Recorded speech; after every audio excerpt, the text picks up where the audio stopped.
আসসালামু আলাইকুম রহমতুল্লাহ। আবিদ কম্পিউটার একাডেমিতে আপনাদেরকে স্বাগতম।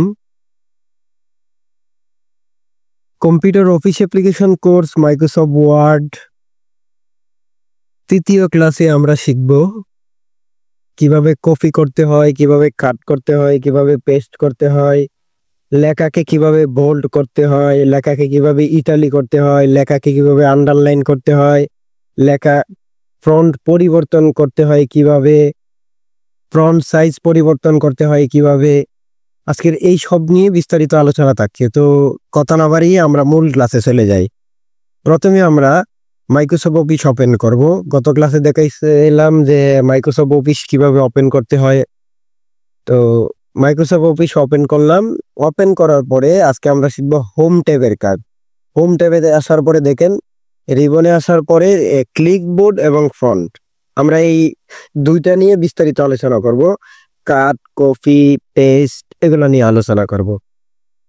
ধরেন আমি কোনো একটা একটা লেখাকে, যেমন কোনো একটা সেন্টেন্স বা ওয়ার্ডকে ধরেন প্রথমে এই লাইনটাকে আমি কাট করব। কাট করে এই লাইনটা আমি এই নিচে বসাবো। তো নিচে বসানোর জন্য প্রথম আমরা এই লেখাটাকে সিলেক্ট করব। লেখা সিলেক্ট করার জন্য মাউসের লিফট বাটন ক্লিক করার পরে এভাবে চাপ দিয়ে ধরলে লেখা দেখেন সিলেক্ট হয়ে গেছে। সিলেক্ট হওয়ার পরে আমরা কাঠের মাঝে চাপ দিলাম। আসার পরে যে জায়গায় আমরা এই লেখাটাকে পুনরায় বসাইতে চাই, তো শুধু খালি মাউসের রাইট বাটন ক্লিক করার পরে দেখেন পেস্ট আছে, অথবা এই যে দেখেন এই কোণাও দেওয়া আছে। আর যদি কিবোর্ডের মাধ্যমে করতে চাই তাহলে কন্ট্রোল প্লাস ভি পেস্ট করার ক্ষেত্রে। আবার ধরেন আমরা কোনো লেখাকে কপি করতে চাই, এই লেখাটা আবার নিচে আমরা পুরাটা করতে চাই, তো ওই পুরা লেখাটাকে কপি করার জন্য মাউসের রাইট বাটন ক্লিক করে পুরা লেখাটা কপি করলাম। কপি করার পরে এই যে উপরে দেখেন কপি, কন্ট্রোল প্লাস সিতে ক্লিক করলে এটা কপি হয়ে যাবে। আবার মনে করেন যে মাউসের রাইট বাটন ক্লিক করার পরে এই যে দেখেন কপি করে নিলাম। এখন আমরা যে জায়গায় আবার লেখাটা যদি নিতে চাই তাহলে এই জায়গায় পেস্ট করতে হইব। দেখেন পেস্ট করে দিলাম, এই জায়গায় লেখাটা চলে আসলো। এখন যদি আমরা মনে করি যে এই মধ্যে থেকে কোনো একটা লেখাকে আমরা কাট করব, ধরেন এই যে যে কোনো একটা লেখাকে আমরা কাট করব। কাট করার ক্ষেত্রে যেমন এই ওয়ার্ডের ক্লিক করলাম, ক্লিক করার পরে আমরা এই যে কাট করলাম, আমরা নিচে যদি বসাতে চাই তাইলে এখানে এই যে পেস্ট করে দিলাম, চলে আইলে। যদি আমরা পুরা পেজটা যদি কপি করতে চাই, পুরা পেজ যদি একবারে কপি করতে চাই, তার ক্ষেত্রে হচ্ছে আপনার কন্ট্রোল প্লাস এ ক্লিক করতে হবে। কন্ট্রোল প্লাস যদি এ ক্লিক করি দেখেন একবারে সিলেক্ট হয়ে গেছে, টোটাল একবারে সিলেক্ট। একবারে সিলেক্ট হওয়ার পরে এখন যদি আমরা কাট করি দেখেন কেউ পেজের মধ্যে কিছুই নাই। আমি যদি মাউসের রাইট বাটন ক্লিক করে পেস্ট করি তাইলে অটোমেটিকলি চলে আসবো। কাট, কপি, পেস্ট। তারপরে আমরা দেখবো হচ্ছে ফ্রন্টের কাজ। তো ফ্রন্টের কাজ দেখার আগে প্রথম যেটা নিয়ে আলোচনা করি এটা হচ্ছে আমাদের ফ্রন্ট, মানে এই যে টেক্সটটা, এই যে একটা স্টোরিটা লেখা, এই লেখাটা আপনি কোন ফ্রন্ট দিয়ে লিখতে চান। দেখেন এখানে যদি আমরা যাই, আমি লিখলাম টাইম নিউ রোমান দিয়া, এখানে অসংখ্য ফ্রন্ট আছে। আপনি যে স্টাইলের ফ্রন্ট ইউজ করেন না কেন, অসংখ্য স্টাইলের ফ্রন্ট আছে, আপনি চাইলে সবগুলাই ইউজ করতে পারেন, যে কোনো একটা ইউজ করতে পারেন। এই ফ্রন্টের এখানে দেখেন আসার পরে ফ্রন্ট, যদি আমরা প্রত্যেকটার কাজের উপরে, প্রত্যেকটা রিবনের উপরে যদি আমরা ক্লিক করি, ক্লিক করলে আমরা দেখতে পারবো কোনটার নাম কি, ঠিক আছে, প্রত্যেকটাই শো করবে। তো আমরা ফ্রন্ট চেঞ্জ করা দেখলাম। এখন যদি এই লেখাটাকে ধরেন কোনো একটা প্যারাগ্রাফ লিখতে গেলে বা কোনো একটা কিছু লিখতে গেলে উপরে আমরা হেডিংটা একটু বোল্ড করে দেই, মোটা করে দেই।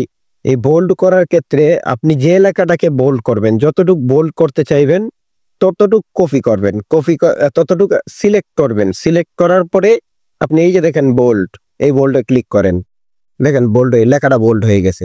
আবার যদি মনে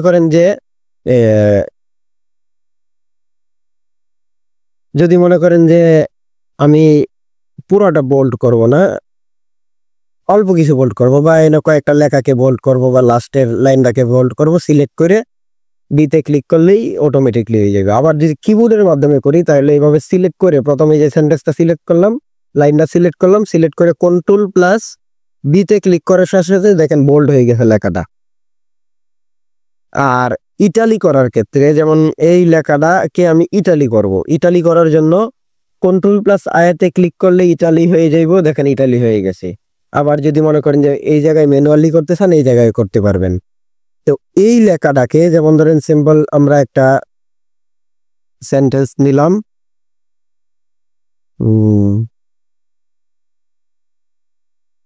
ধরেন এই লেখাটাকে নিলাম, এই লেখাটা যদি মনে করেন যে ওই বোল্ড করতে চাই তাহলে তো কন্ট্রোল প্লাস বিতে ক্লিক করবো, বোল্ড হয়ে যাবে।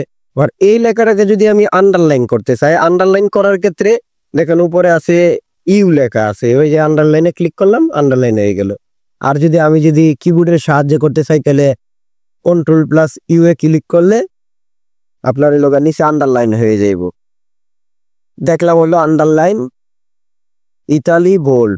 এখন হচ্ছে লেখার ফ্রন্টকে ছোট বড় করা। যেমন ধরেন এই যে লেখাটা, এই পুরো লেখাটা এখানে দেখেন ফ্রন্টের পাশে দেখেন এই যে ছোট সাইজ, ছোট করা, বড় সাইজ সবগুলাই দেওয়া আছে। এবং যদি আমরা যদি মনে করেন যে পুরোটা সিলেক্ট করার পরে যদি এখানে এই যে ক্লিক করি দেখেন বড় হচ্ছে, আর যদি ছোটটাই ক্লিক করি ছোট হচ্ছে। এবং যদি মনে করেন যে আমরা প্রথম যে ধরেন কোন একটা লেখা লিখতে গেলাম নতুন করে, আমরা প্রথমে এই জায়গায় ফ্রন্ট সাইজ নিয়ে নিব, যে আমরা যদি 20 দিয়ে লিখতে চাই তাহলে আমরা 20 নিলাম, আমরা যারাই নেই ওটা দিয়ে আমরা লেখা শুরু করলাম। এটাই হলো ফ্রন্টের কাজ। তো আজকে আমরা দেখলাম যে কিভাবে কাট কপি করতে হয়, পেস্ট করতে হয়, কিভাবে বোল্ড, ইটালি, আন্ডারলাইন করতে হয়, ফ্রন্ট চেঞ্জ করা, ফ্রন্ট ছোট বড় করা, এগুলো দেখলাম। তৃতীয় ক্লাস আজকের মতো এখানেই শেষ করছি। সবাই ভালো থাকবেন, সুস্থ থাকবেন। আর আমাদের চ্যানেলে যারা নতুন ভিউয়ার্স আছেন তাদের জন্য বলি যে অবশ্যই আমাদের এই ক্লাসগুলো যদি ভালো লেগে থাকে তাহলে চ্যানেলটি সাবস্ক্রাইব করে বেল বাটনটি বাজিয়ে রাখবেন পরবর্তী ক্লাসের জন্য। সবাই ভালো থাকবেন, সুস্থ থাকবেন। আসসালামু আলাইকুম।